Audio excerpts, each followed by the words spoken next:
전능하신 하느님, 하느님께서는 온 세계에 계시며 가장 작은 피조물 안에 계시나이다.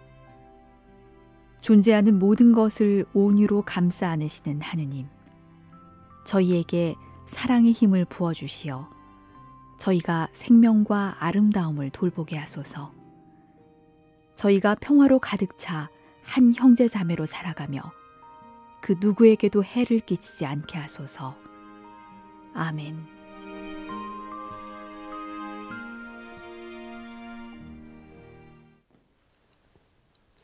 찬미 예수님, 찬미 받으소서와 함께하는 생태 영성, 오늘은 제15가 진행 중인 창조 이야기를 함께 들여다보겠습니다. 우리는 창조 그러면 어떤 이미지를 갖고 계십니까? 주로 이런 그림과 같은 이미지, 그죠? 창세기 1장과 2장에 비추어서 이런 이미지를 갖고 있습니다. 그러다 보니까 창조를 단순히 옛날 옛적, 태고 쪽에 있었던 일로 생각하는 경우가 있습니다. 근데 사실 창조의 시작은 그렇게 엄청나게 오래된 일이지만 하느님의 창조가 역사 속에서 이례적인 사건으로 끝나버린 것은 아닙니다. 우리는 흔히 창조 그러면 자꾸 옛날 일로 생각하고 과거를 들여다보는데 엄밀하게 말하면 하느님의 창조는 지금도 있는 일입니다. 사랑이신 하느님은 끊임없이 생명의 원천으로 당신을 내어주십니다. 그래서 이 우주의 여정이 계속될 수 있도록 생기를 불어넣어 주십니다. 그런 거룩한 신비가 바로 우리 창조주 하느님입니다. 그래서 회칙 80항은 이렇게 이야기합니다. 하느님의 거룩한 현존은 모든 존재의 생정과 성장을 보장해주며 창조 사업을 계속 이어나갑니다. 이것을 신학적인 용어로 지속적인 창조라고 합니다. 창조는 단순히 옛날 한번 있었던 일이 아니라 하느님이 존재하고 있는 모든 곳, 모든 때, 지금도 계속되는 사건이라는 겁니다. 하느님의 창조는 계속 이어지는 활동. 그래서 과거 완료형이 아니라 현재 진행형이다라고 말할 수 있다는 겁니다. 가끔씩 적지 않은 신자분들이 창조 이야기를 너무 옛날 이야기로 생각하시는데 창조는 단순히 이미 지나간 일만이 아니라 지금도 여전히 바로 이 시간에도 여전히 이어지고 있는 하느님의 활동입니다. 그것을 우리가 잊지 않아야겠습니다.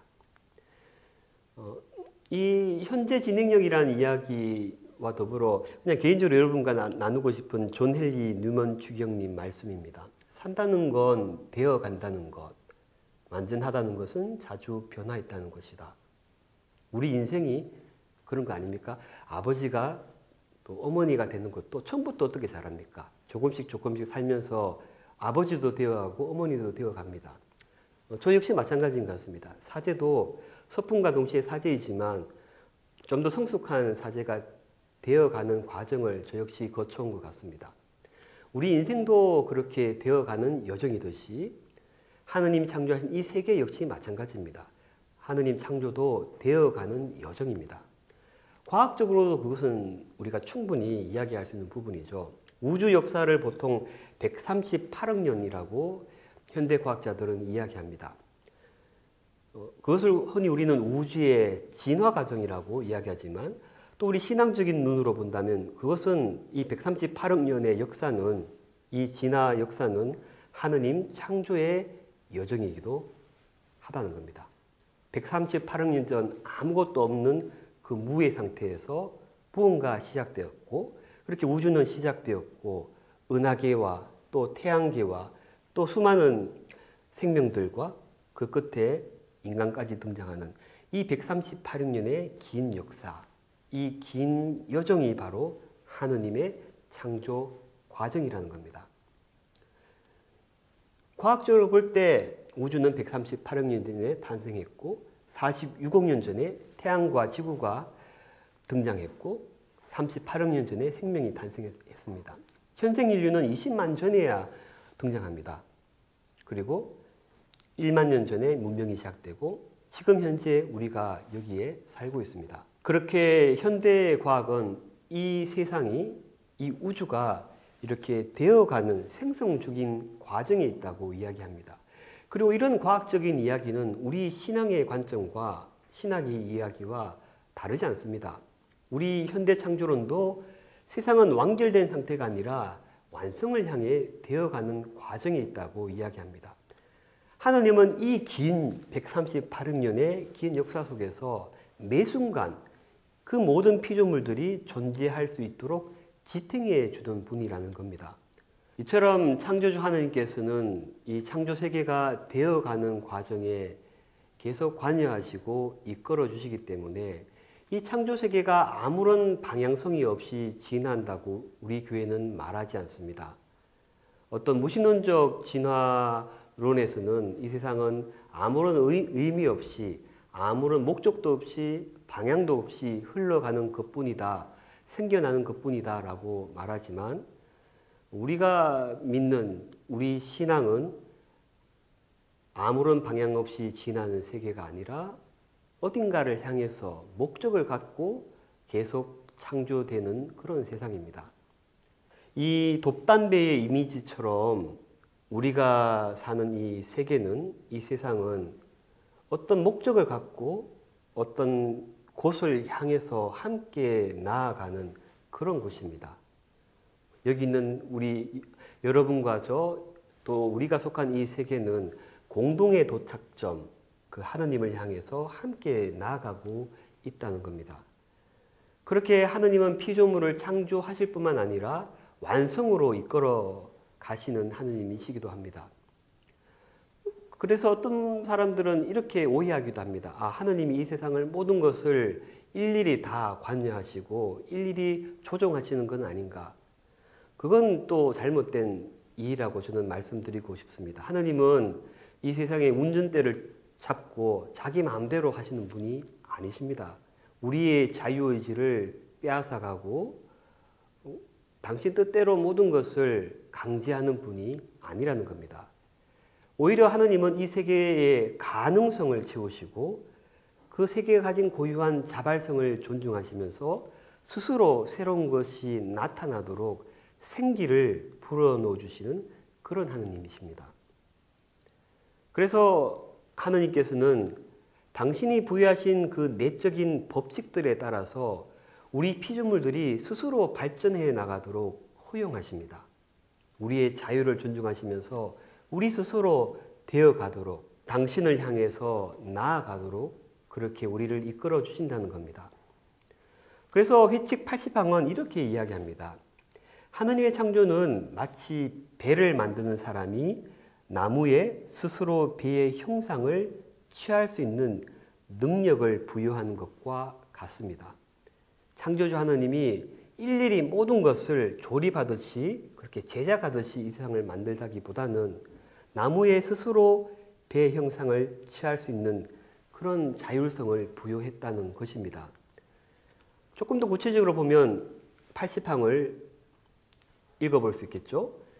하느님께서는 피조물들의 자율성을 침해하지 않으시면서 모든 존재의 가장 깊은 내면에 현존하시어 현세 사물에 합당한 자율성을 가져옵니다. 하느님의 성령께서 이 세상을 가능성으로 가득 채우셨기에 사물의 내면 깊숙한 곳에서 언제나 새로운 것이 나타날 수 있습니다. 물론 이 자율성 때문에 죄도 생기고 또 우리가 하느님의 뜻을 거슬러서 악에 빠지기도 하지만 그럼에도 불구하고 하느님은 우리의 자유를 존중하시고 이 자율성을 침해하지 않으십니다. 창조주 하느님은 그렇게 우리 피조물들의 자율성을 배려하는 가운데 이 지속적인 창조, 계속되는 창조 여정에 인간의 협력을 초대하십니다. 우리가 그분께서 주신 자율성을 가지듯이 하느님께서 주신 그 자율성으로 스스로 하느님 창조 여정에 협력하도록 우리를 부르신다는 것입니다. 그렇게 본다면 이 세상의 발전을 위해서, 이 세상의 좀 더 올바른 방향으로 나아가도록 우리가 하는 노력들은 하느님 창조 활동에 협력하는 일이다. 그렇게 말할 수도 있겠습니다. 이 지구 공동체를 돌보는 것, 단순히 인간의 지속 가능한 미래를 위해서만이 아니라 본질적으로 하느님 창조 과정, 앞으로 나아가는 그 되어가는 과정에 대한 신성한 참여라고까지 말할 수 있다는 겁니다. 그렇게 본다면 하느님 창조 여정에 협력하는 우리의 역할, 또 우리의 노력은 무척 신앙적으로도 의미 있는 일이라고 할 수 있겠습니다. 오늘 이야기 마무리하면서 여러분과 함께 이런 질문을 성찰해 보면 좋겠다는 제안을 드립니다. 나는 어떤 구체적인 실천으로 하느님 창조 여정에 함께 참여할 것인가? 우리가 이 세상이 발전하도록 또 올바른 방향으로 나아가도록 하는 여러 가지 노력들은 단순히 우리 인간만을 위한 것이 아니라 하느님 창조 여정에 함께 참여하는 길이라는 것, 그것을 기억하면서 오늘 이야기 마무리 짓도록 하겠습니다. 경청해 주셔서 고맙습니다.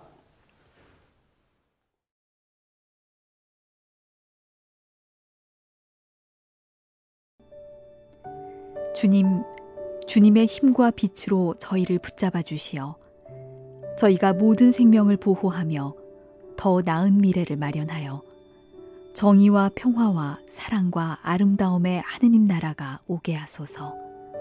찬미 받으소서. 아멘.